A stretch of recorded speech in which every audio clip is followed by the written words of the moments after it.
Hello दोस्तों, आज का जो हमारा टॉपिक है वो है directive principles of state policy. ये हमारे भारतीय संविधान के चौथे भाग में है। इसके पहले फंडामेंटल राइट्स भाग 3 में है, तो उसके बारे में हम आपको बाद में बताएंगे। आज का जो हमारा टॉपिक है वो क्या है? राज्य के नीति निर्देशक सिद्धांत। और हमने टॉपिक का नाम दिया है कि how far the government of India implemented directive principles of state policy. माने भारत सरकार ने आजादी के बाद से राज्य के नीति निर्देशक सिद्धांत को कहां तक अनुपालन किया है, इंप्लीमेंट किया है।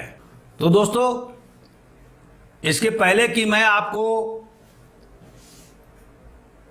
इंप्लीमेंट के बारे में बताऊं कि भारत सरकार ने नीति निर्देशक सिद्धांत को इंप्लीमेंट करने के लिए क्या क्या कदम उठाए हैं, उसके पहले यह जानना जरूरी है कि आखिर directive principles of state policy है क्या, नीति निर्देशक सिद्धांत किसको कहते हैं, और ये नीति निर्देशक सिद्धांत संविधान में रखने का मतलब क्या है। क्योंकि अमेरिका के संविधान में तो है नहीं, बहुत सारे देश के संविधान में नहीं है।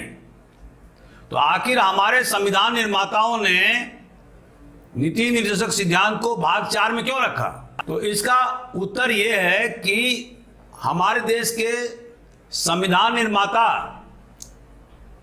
न केवल राजनीतिक प्रजातंत्र चाहते थे, बल्कि वह सोशल और इकोनॉमिक डेमोक्रेसी यानी सामाजिक और आर्थिक प्रजातंत्र की स्थापना भी करना चाहते थे।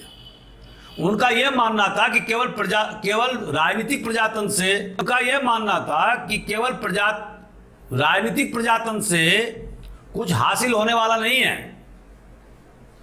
वो तो मूलभूत तत्व है ही, क्योंकि बिना राजनीतिक प्रजातंत्र के हम सोशल और इकोनॉमिक डेमोक्रेसी की स्थापना नहीं कर सकते हैं। लेकिन जो राज्य का जो उद्देश्य है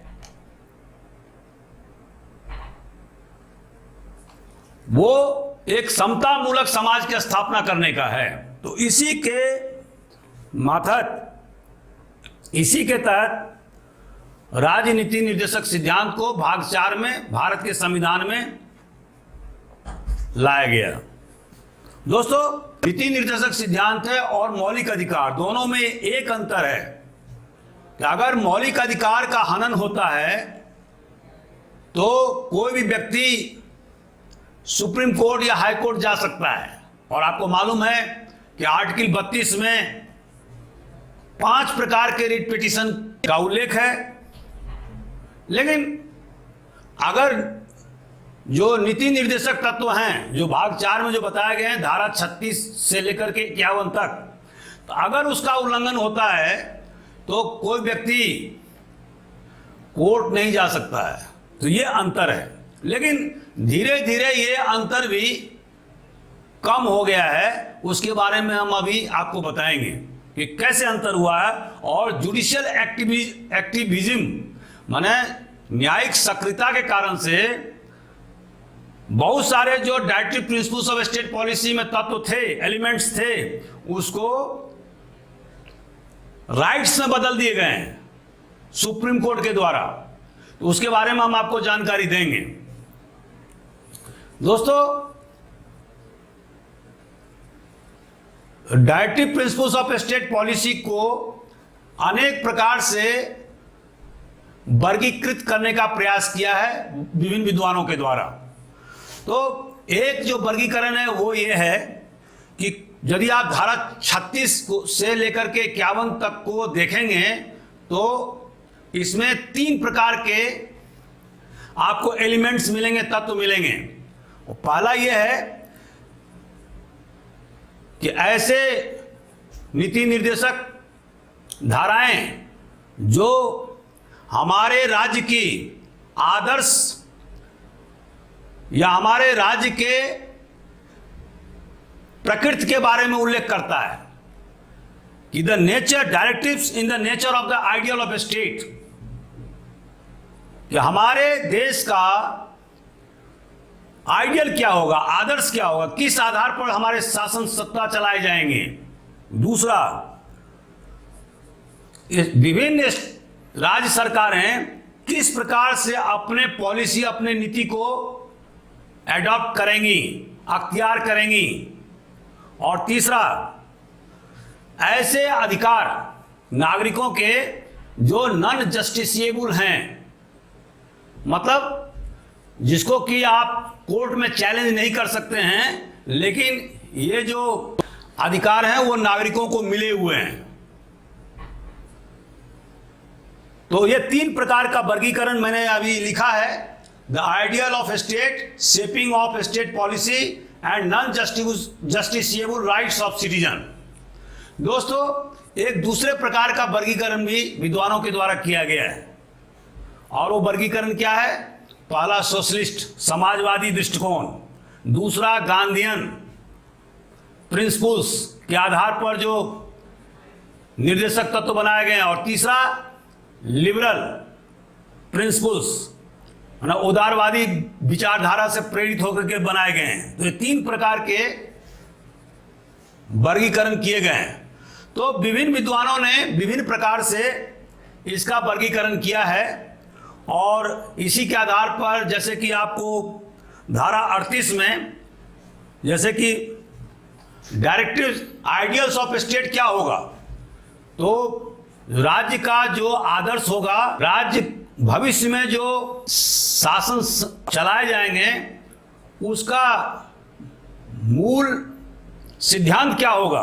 तो पहला जो जिसका व्याख्या धारा 38 में है, और ये 38 क्या कहता है कि the state shall strive to promote the welfare of the people by securing a social order permitted by social, economic and political justice, to minimize inequality in income, status, facilities and opportunities amongst individuals and groups। तो इसका मकसद यह है कि राज्य एक ऐसी व्यवस्था करेगा जिसमें कि सामाजिक, आर्थिक और राजनीतिक न्याय हासिल हो सके। एक वेलफेयर, एक लोक कल्याणकारी राज्य की स्थापना करेगा, जहां पर कि असमानता को दूर करने का प्रयास किया जाएगा। असमानता, इनइक्वालिटी, इनकम, आमदनी में जो इनइक्वालिटी है उसको कम करने का प्रयास किया जाएगा। स्टेटस, समाज में जो स्टेटस, जो विभिन्न गैर बराबरी का जो पोजीशन है विभिन्न वर्गों के बीच में, उसमें कम करने का प्रयास किया जाएगा। और सभी को अधिकतम अपॉर्चुनिटीज दिए जाएंगे, मतलब अवसर दिए जाएंगे। ये आइडियल है हमारे देश के संविधान का, और इसका व्याख्या आप प्रियम्बुल ऑफ द इंडियन कॉन्स्टिट्यूशन प्राकथन में भी देखते हैं, जहां पर कि सामाजिक, आर्थिक और राजनीतिक जस्टिस की बात की जाती है। आप अगर ठीक ढंग से पढ़ेंगे तो आप पाएंगे कि लिबर्टी, इक्वालिटी, फ्रेटर्निटी के साथ साथ पॉलिटिकल, सोशल और इकोनॉमिक जस्टिस की बात हमारा प्रियम्बुल कहता है। और ये प्रियम्बुल जो है वो भारत के संविधान का फिलॉसफी है, दर्शन है कि आखिर भारत के संविधान क्या चाहता है यहाँ के शासन चलाने वाले नेताओं और अधिकारियों से। वो किस तरह के राज्य की स्थापना करना चाहता है, और उसका जो पूरा फिलॉसफी है वो कहाँ है? प्राकथन में। और ये जो प्राकथन है, प्रियम्बुल, वो कहाँ से लिया गया है? जो जवाहरलाल नेहरू ने 13 दिसंबर 1946 को जो ऑब्जेक्टिव रिजोल्यूशन जो पेश किया था, जिसका अनुमोदन 22 दिसंबर 1946 को किया गया, तो उसी ऑब्जेक्टिव रिजोल्यूशन से बाद में प्रियम्बुल लिया गया है। उसमें एक लोक कल्याणकारी राज्य की स्थापना करने की बात कही गई है, और इसी चीज को, इसी सिद्धांत को डायरेक्टिव प्रिंसिपल्स धारा 38(1) और 38(2) के द्वारा उसकी व्याख्या करती है। इसी तरह से धारा 43 आप देखेंगे तो उसमें क्या बताया गया है?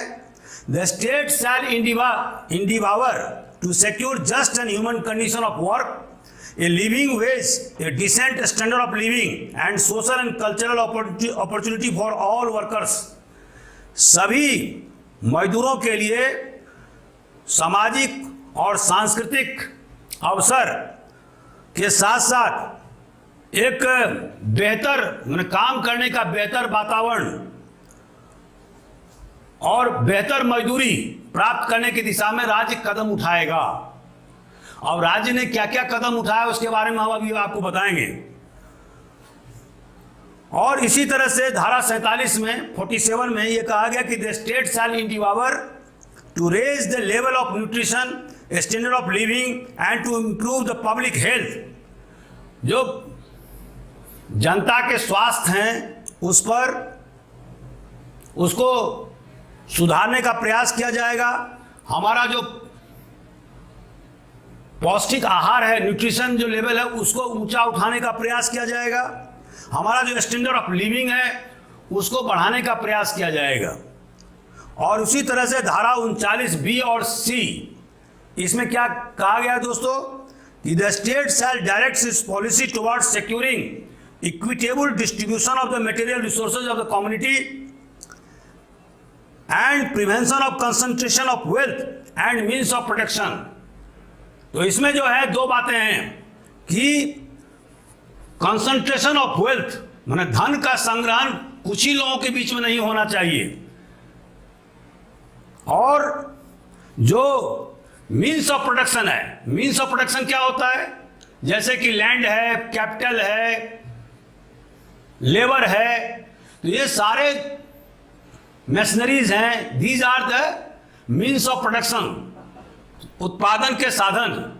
तो दोस्तों ये जो उत्पादन के साधन हैं उस पर कुछ खास लोगों का ही नियंत्रण नहीं होना चाहिए। मतलब हमारे देश का जो संविधान है वो एक समता मूलक संविधान समाज की स्थापना करना चाहता है। इक्विटेबल डिस्ट्रीब्यूशन ऑफ वेल्थ होना चाहिए।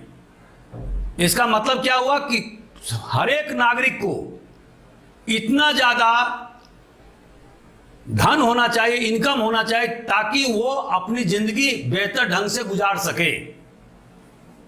तो असमानता में कमी करने का लक्ष्य धारा 39 के द्वारा निर्धारित किया गया है। और इसी तरह से धारा 51 में क्या कहा गया है कि state shall endeavor to promote international peace and amity। जो अंतर्राष्ट्रीय जो शांति है, जो मैत्री है, उसको स्थापित करने का राज्य प्रयास करेगा। तो ये तो जो मुख्य मुख्य जो आइडियल हैं, इन जो आदर्श हैं, उसकी व्याख्या इन सब धाराओं के द्वारा की जाती है कि हमारे देश के जो आदर्श होंगे, जो नेचर होगा, जो शासन का जो स्वरूप होगा वो कैसा होगा, उसके बारे में व्याख्या करता है। दूसरे प्रकार का जो वर्गीकरण है वो क्या है, शेपिंग ऑफ स्टेट पॉलिसी। और दोस्तों नीति निर्देशक सिद्धांत यह निर्देश देता है तत्कालीन सरकार को कि उसका जो पॉलिसी हो वो किस प्रकार से होना चाहिए। तो इस तरह से हम क्या देखते हैं, पहला धारा 44 के द्वारा एक uniform civil code. Uniform civil code मतलब क्या होता है दोस्तों, जैसे कि हमारे देश में यूनिफॉर्म क्रिमिनल कोड बना हुआ है, 1973 में बना CRPC। सिविल प्रोसीजर कोड भी हमारे देश में है। तो CRPC में क्या है, चाहे वो हिंदू हो, चाहे मुसलमान हो, चाहे ईसाई हो, चाहे पारसी हो, सबके लिए अगर कोई क्राइम करता है तो सबके लिए एक ही कानून बना हुआ है। लेकिन जो कॉमन सिविल कोड है वो हमारे देश में नहीं है।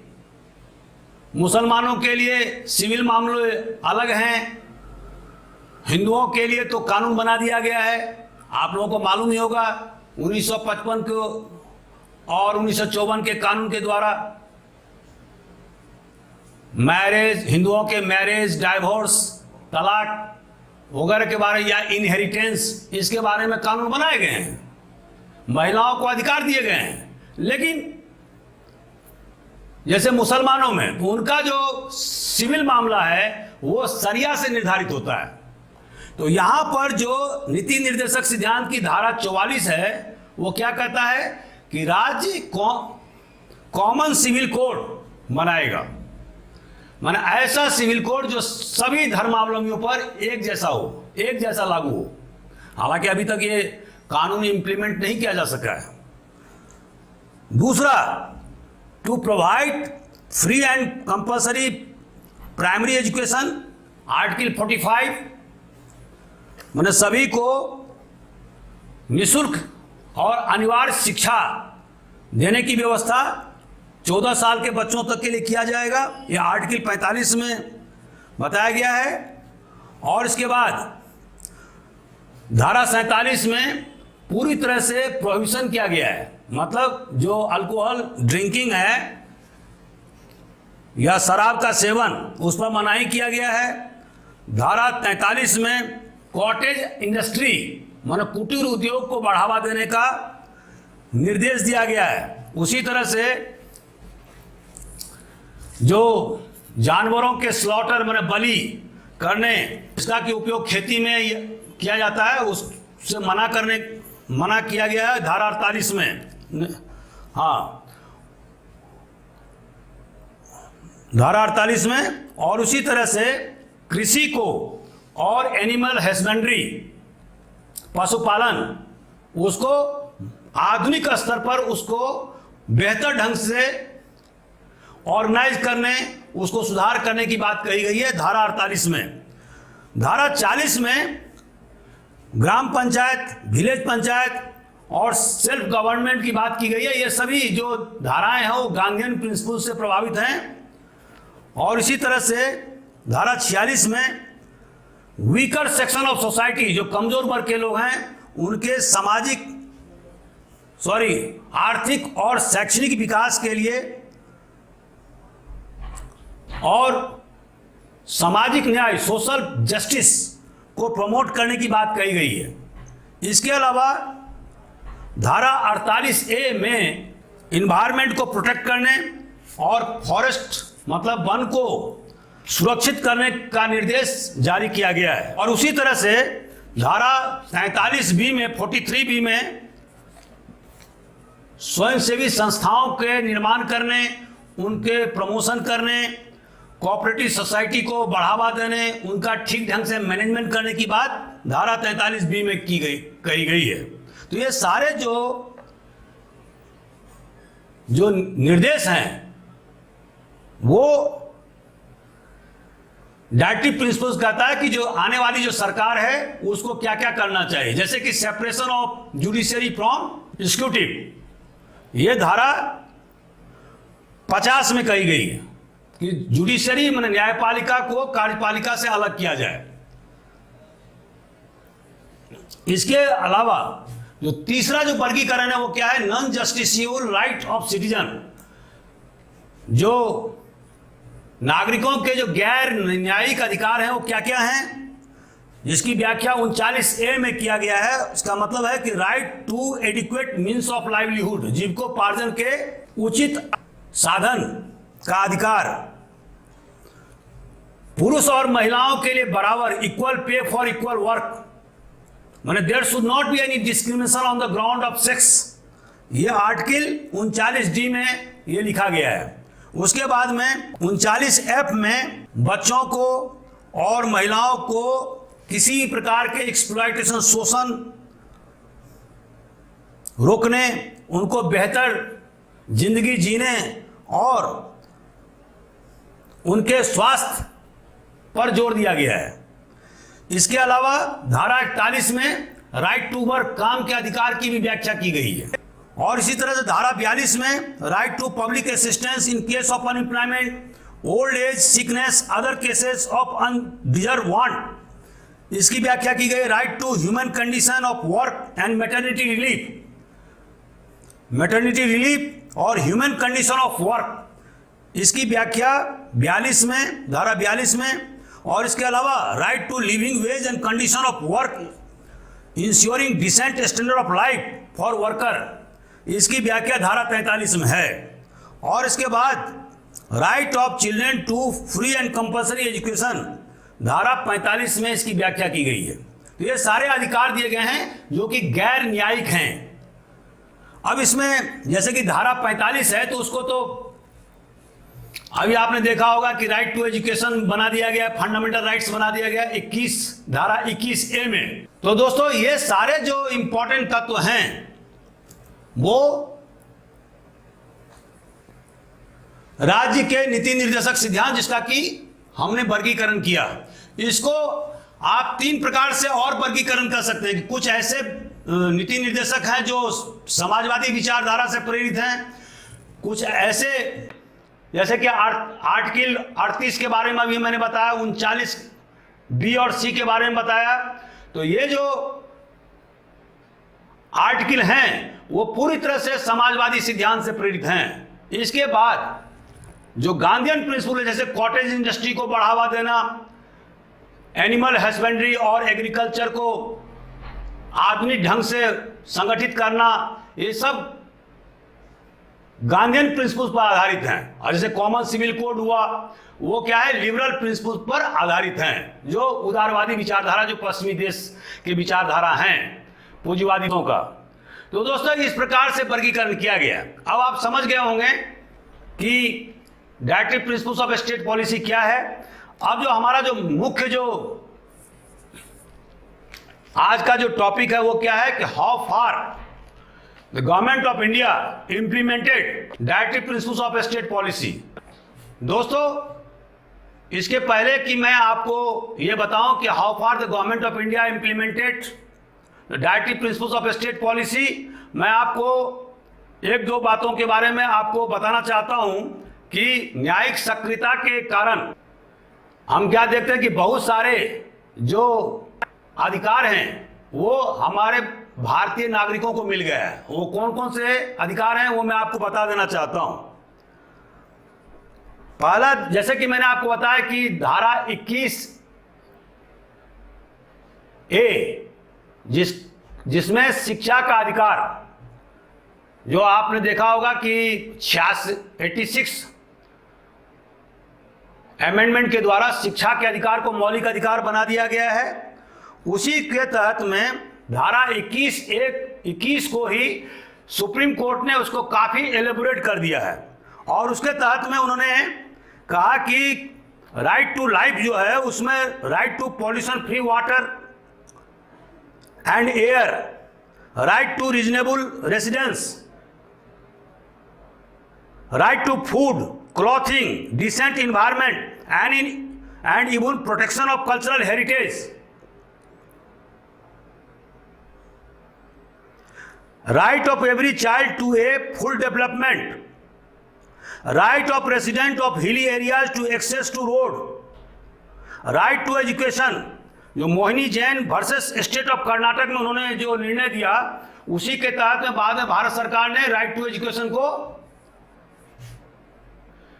मूल अधिकार घोषित किया 86वें संशोधन के द्वारा। तो दोस्तों ये बहुत सारे अधिकार, जैसे providing hygienic condition in A slaughter house, providing human condition in prison, improvement of means of communication, elimination of water and air pollution, maintenance and improvement of public health, बहुत सारे अधिकार जो है वो राइट टू लाइफ के ही उन्होंने कहा कि इन सब विभिन्न केसों में उनके द्वारा व्याख्या किया गया और बताया गया कि ये सारे जो अधिकार हैं वो सब अधिकार राइट टू लाइफ के कोरोलरी हैं, हमने सहायक हैं। इनके बिना राइट टू लाइफ मतलब जीवन का अधिकार की परिकल्पना नहीं की जा सकती है। तो इस तरह से हम देखते हैं कि हमारा जो अब जो मौलिक अधिकार है वो काफी व्यापक हो गया है। जैसे कि एक अधिकार उन्होंने ये कहा कि जब किसी व्यक्ति को या किसी आरोपी को पुलिस वाले गिरफ्तार करते हैं तो गिरफ्तार करने की स्थिति में उसके साथ में क्या क्या सलूक किया जाना चाहिए। उसको एक अच्छे वकील रखने के अधिकार है, गिरफ्तार करने का आधार बताया जाए, हथकड़ी नहीं लगाया जाए। अगर दुर्दांत बदमाश को हथकड़ी लगाया जाता तो उसका कारण जो है ना रोजनामचा में, डेली डायरी में लिखा जाए। तो सारे उपबंध और सारे नियम कानून पुलिस पर भी लागू किए हैं कि आप किसी को बेवजह गिरफ्तार नहीं कर सकते। हाँ, एक और बात उन्होंने कहा कि जब तक आपको युक्त प्रमाण या प्रूफ नहीं मिले, सबूत नहीं मिले, तब तक किसी व्यक्ति को अधिकार नहीं किया अरेस्ट नहीं किया जा सकता है। तो इस तरह की बातें, जो बहुत सारे निर्णय सुप्रीम कोर्ट के द्वारा दिए गए हैं। तो दोस्तों, अब मैं ये बताऊंगा कि भारत के विभिन्न सरकारों के द्वारा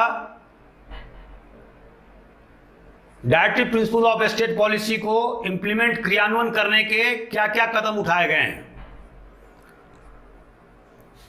तो जैसे कि आपको अभी मैंने बताया कि धारा 39B में क्या लिखा हुआ है कि state should secure that the ownership and control of the material resources of the community are so distributed as best to subserve the common good.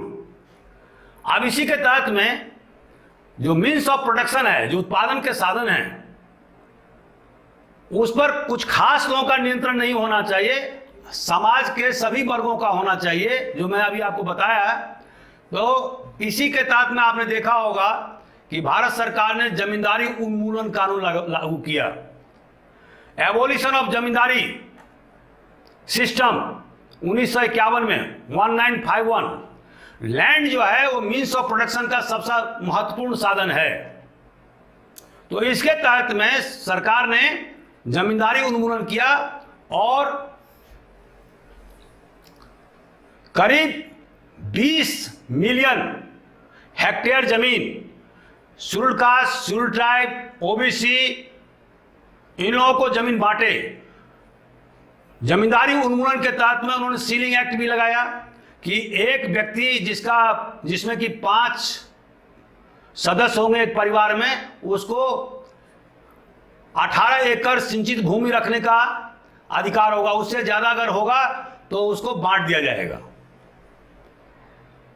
Surplus घोषित कर दिया जाएगा।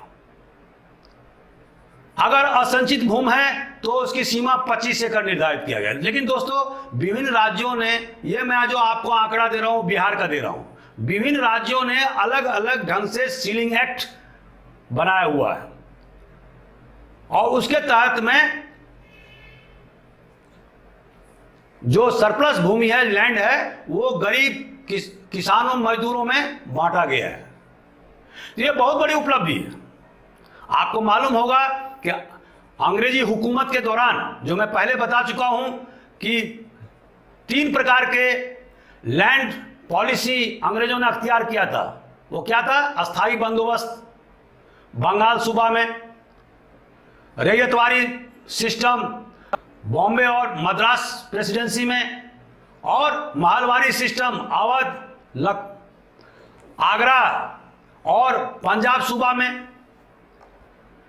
लेकिन आजादी मिलने के बाद में ये सारे सिस्टम भारत सरकार ने खत्म कर दिया और ownership to the of the land to the tillers, जो जमीन जोतने वाला है, जो जमीन जोतता है, जो किसान जमीन जोतता है, उसी को जमीन मिलेगा, बिचौलिए को नहीं मिलेगा। तो सारे अंग्रेजों के द्वारा जो इंटरमीडिएरीज क्लास की स्थापना की गई थी, बिचौलिया क्लास की, मध्य, उसको समाप्त कर दिया गया। कि अब हर एक राज्य ने सीलिंग एक्ट के लिए अलग अलग कानून बनाया हुआ है। अभी मुझे ये जानकारी नहीं है कि तमिलनाडु सरकार ने सीलिंग में कितने एकड़ तक एक परिवार को अलाउ किया हुआ। मैं जो अभी आपको जो एग्जाम्पल दिया हूँ वो बिहार प्रांत का दिया हूँ, जिसके बारे में मैंने पूरा स्टडी किया था आज से 3 साल पहले। तो उसमें ये बताया गया, और कमोबेश सभी राज्यों में ऐसा ही है, भले ही 2-4 एकड़ का डिफरेंस हो, लेकिन अगर आप देखेंगे तो 18 जो सिंचित भूमि है, सिंचित भूमि मतलब क्या होता है? मतलब जहां पर कि कैनाल जा रही है, नहर जा रही है, या जहां पर सरकार के द्वारा ट्यूबवेल गाड़े गए हैं उसको सिंचित भूमि माना गया है। ये ध्यान रखिए, सिंचित भूमि की परिभाषा भी उस कानून में दे दिया गया है कि what land will be called irrigated land. अगर कोई जमीन तालाब, नेचुरल तालाब के पास में है तो उसको सिंचित भूमि नहीं माना गया है। यह भी ध्यान रखने वाली बात है। या कोई नदी के किनारे जमीन है तो उसको नहीं माना गया है। उसी जमीन को सिंचित भूमि माना गया है जहां से नहर जा रही है, और नहर में तो गवर्नमेंट के पैसे लगे हैं।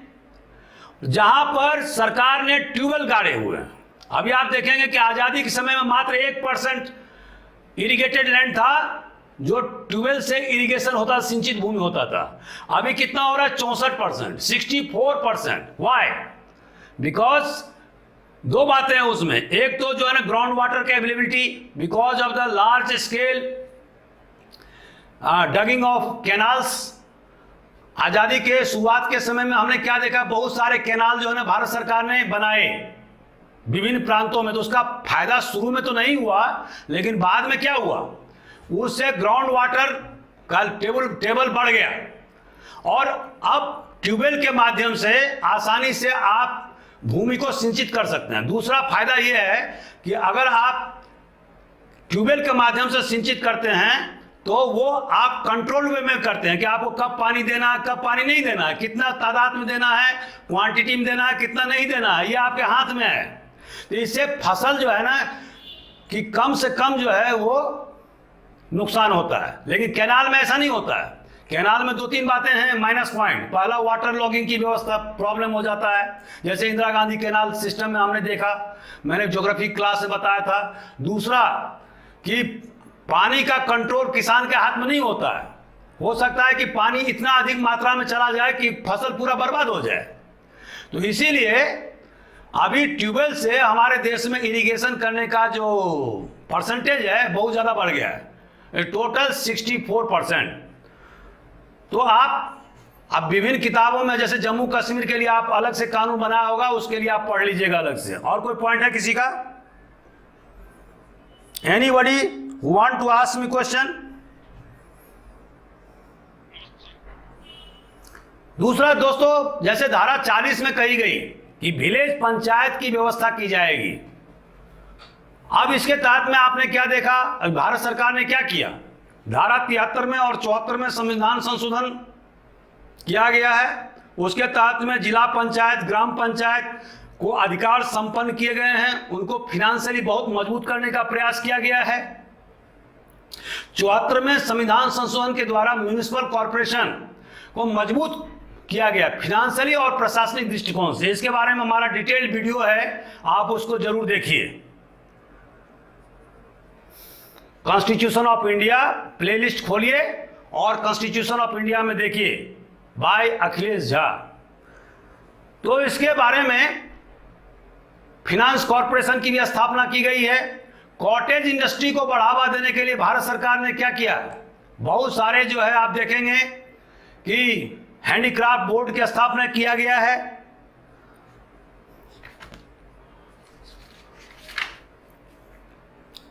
हैंडलूम बोर्ड की स्थापना की गई है। उनको प्रमोट करने की काफी व्यवस्था की गई है। हालांकि यह बात सही है कि जिस तरह से चाइनीज गुड्स या माल धड़ल्ले से हिंदुस्तान में आ रहे हैं और सस्ते माल आ रहे हैं, तो उससे हमारा जो हैंडीक्राफ्ट्स है, हमारा जो हैंडलूम है, उस पर विपरीत असर पड़ रहा है।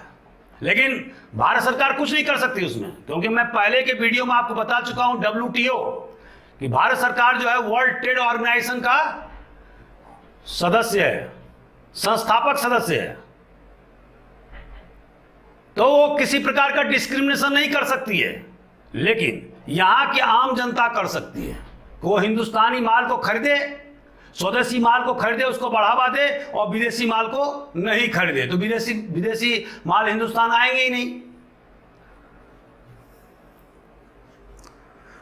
इसी तरह से सरकार ने all India khadi and village industry की स्थापना किया है। विलेज इंडस्ट्री बोर्ड की स्थापना किया, all India handicraft board, all India handloom board, national small industries corporation की स्थापना की गई। तो इस तरह से खादी को प्रमोट करने का प्रयास किया गया जो गांधीयन सिद्धांत पर आधारित है। और इसके पीछे जो लॉजिक है वो क्या है, हमें स्वावलंबी बनाना, हम लोग अपने पैरों पर खड़े हों, जैसे कि अभी भारत सरकार कह रही है आत्मनिर्भर भारत। तो जो ये आत्मनिर्भर भारत का जो ख्याल है, जो प्रिंसिपल है, वो कोई नया नहीं है, बल्कि आज़ादी के दिनों से ही हमारे संविधान निर्माताओं, हमारे विभिन्न सरकारों के द्वारा इस पर बल दिया गया है कि हमारा देश स्वावलंबन हो, सेल्फ सफिशिएंट हो। लेकिन ये अलग बात है कि इस दिशा में जो भी हम प्रयास किए हैं वो सफल नहीं हुए हैं, क्योंकि जब इंटरनेशनल मामला आता है, जब अंतर्राष्ट्रीय मामला आता है, तो हम वहां पर कमजोर पड़ जाते हैं। कमजोर क्यों पड़ते हैं? दो मामले में कमजोर पड़ते हैं। एक तो हमारे देश के जो अधिकांश नागरिक हैं उनमें कौशल विकास की कमी है, there is a lack of skill upgradation. और इसलिए आपने देखा होगा कि भारत सरकार का पूरा प्रयास यह है 2015-16 से कि हर एक नागरिक को कौशल विकास में दक्ष किया जाए, उनका स्किल जो है वो अपग्रेड किया जाए, महिलाओं को, पुरुषों को। आप देखेंगे स्किल अपग्रेडेशन के मामले में चाइना हमसे बहुत आगे है, वहां के महिला और पुरुष बहुत आगे है, तो हम उस पर समकक्ष लाना चाहते हैं। दूसरा कारण यह है कि हमारे पास पूंजी की कमी है, और जिसके कारण से हमारा माल जो है वो, और जो हमारा जो टेक्नोलॉजी है वो भी ऑब्सोलीट है। तो हमारा माल जो है ना अंतर्राष्ट्रीय माल से compete नहीं कर पाता है। तो इसके कारण में बहुत सारे कारण हैं।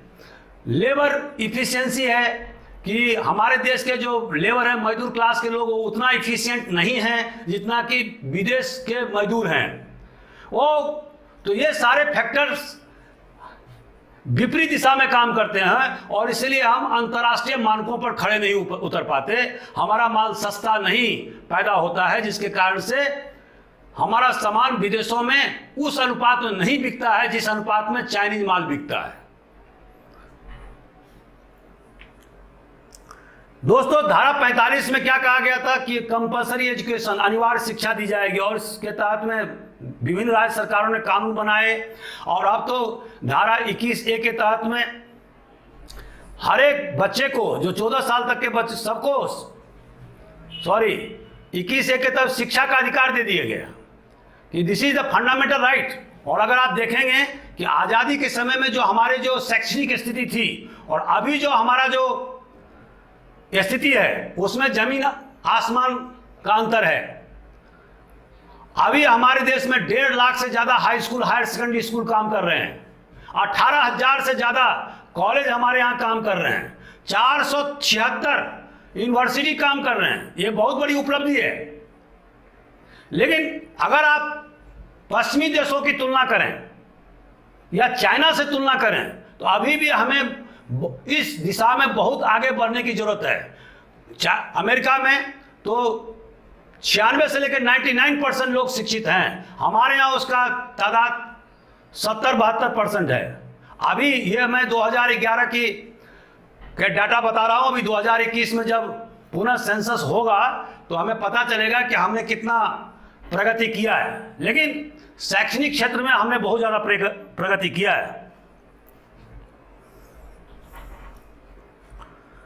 इसी तरह से आम जनता के हेल्थ को सुधारने के लिए, उनको अपग्रेड करने के लिए, इंप्रूव करने के लिए भारत सरकार ने विभिन्न योजना चलाई हुई है। जैसे आपने देखा होगा आयुष्मान भारत योजना, इसकी शुरुआत की गई है। उसके बाद में national rural health mission NRHM जिसको कहते हैं, वो भी बहुत जोर शोर से चलाई गई है। और इसके बाद जो कम्युनिकेबल डिजीज हैं जैसे कि टीबी, मलेरिया, लिप्रोसी, या कॉलरा, ये सारे जो, या पोलियो, जो बहुत सारी जो बीमारियां जो कम्युनिकेबल डिजीज है उसको नियंत्रित करने में हमारे विभिन्न सरकारों ने बहुत महत्वपूर्ण भूमिका अदा किया है। आप देखते हो गांव-गांव में आशा वर्कर जो है कार्यरत हैं, और उनके द्वारा आम जनता को, महिलाओं को स्वास्थ्य के बारे में जानकारी दी जाती है। उन्हें शिक्षित या प्रशिक्षित किया जाता है। तो इस तरह से हमने बहुत हद तक एड्स पर कंट्रोल कर लिया है। बहुत हद तक जो बहुत सारी बीमारियां जैसे कैंसर के लिए बहुत सारे संस्थान हमारे देश में कार्यरत हैं और उसको रोकथाम में लगे हुए हैं। मेंटल डिसऑर्डर को रोकने के लिए बहुत सारे जगह हिंदुस्तान में मेंटल हॉस्पिटल खोले गए हैं। हालांकि उसकी तादाद अभी भी कम है। जहाँ तक मेंटल हेल्थ की बात है तो वहाँ पर हिंदुस्तान में उतना ज़्यादा प्रगति अभी भी नहीं हुआ है जितना कि पश्चिमी देशों में हुआ है, क्योंकि अभी जो फिजिकल हेल्थ है उसी से हिंदुस्तान जूझ रहा है। अभी भी मुझे कहने में ये कोई उज्र नहीं है कि लगभग 40 से 45% जो महिलाएं हैं वो एनीमिया के शिकार हैं, और इसके लिए भारत सरकार लगातार प्रयास कर रही है। उनको बेहतर पौष्टिक आहार की व्यवस्था कराई जा रही है। अभी आपने मिड डे मील देखा जिसमें कि भारत में बच्चों को मिड डे मील दिया जाता है, बेहतर आहार की सुविधा दी जा रही है, जिससे कि एक तो उन्हें न्यूट्रिशन मिल रहा है और दूसरा जो ड्रॉप आउट की संख्या जो है, जो परसेंटेज था, जैसे आपको मालूम होगा कि हिंदुस्तान में सबसे ज़्यादा जो ड्रॉप आउट होता है वो आदिवासियों में होता है, लगभग 65%। उसको भी कम करने में हमने सफलता पाई है। खास करके जो रेसिडेंशियल, जो ग्रामीण क्षेत्रों में जो रेसिडेंशियल हॉस्टल बनाए गए हैं सरकार के द्वारा, और जो मिड डे मील की जो व्यवस्था की गई है, जिसके कारण से ड्रॉप आउट की संख्या में लगातार कमी आ रही है, जो हमारे लिए सुखद है।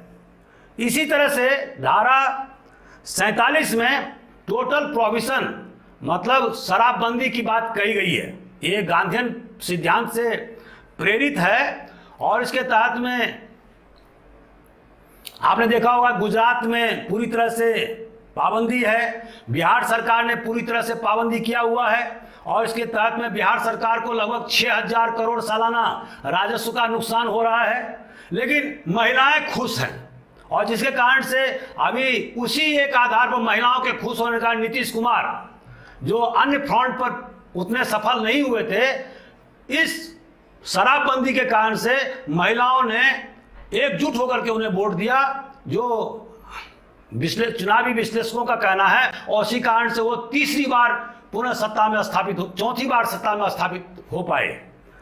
तो दोस्तों, इसी तरह से धारा 50 में जुडिशियरी और एग्जीक्यूटिव में अंतर करने के लिए निर्देश दिया गया है, और इसके तहत में हम क्या देखते हैं, 1973 में नया CrPC criminal procedure code Bharat सरकार द्वारा लाया गया, और जिसके तहत में तहसील स्तर तक जुडिशियरी को एग्जीक्यूटिव से अलग किया गया। पहले आपको मालूम होगा कि कलेक्टर के पास में जुडिशियरी का भी अधिकार था, जुडिशियल पावर भी था 1973 से पहले, लेकिन अब जुडिशियरी को एग्जीक्यूटिव से पूरी तरह से अलग कर दिया गया। तो यह हमारी बहुत बड़ी उपलब्धि है। जुडिशियरी मतलब न्यायपालिका। हेलो, एग्जीक्यूटिव मतलब कार्यपालिका, लेजिस्लेचर माने विधायिका। सज्जाद हुसैन बोल रहे हैं? सरफराज, अच्छा अच्छा, ठीक है।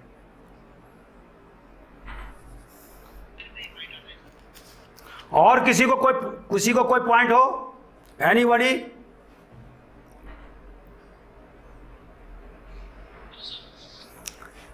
एक बात और मैं बता देना चाहता हूं, ये जो नीति निर्देशक सिद्धांत हैं जो भाग 4 में हैं, इसके अलावा संविधान के अन्य भाग में भी कुछ अन्य निर्देश दिए गए हैं। वो 4 जो निर्देश हैं वो भी मैं बता देना चाहता हूं आपको। धारा 350 में ये बताया गया है कि राज्य जो है वो मातृभाषा में, मदर टंग में बच्चों के एजुकेशन की व्यवस्था करेगा। धारा 350A। 351 में यह बताया गया कि हिंदी लैंग्वेज को, माने हिंदी भाषा को प्रमोट करने का प्रयास राज्य के द्वारा किया जाएगा।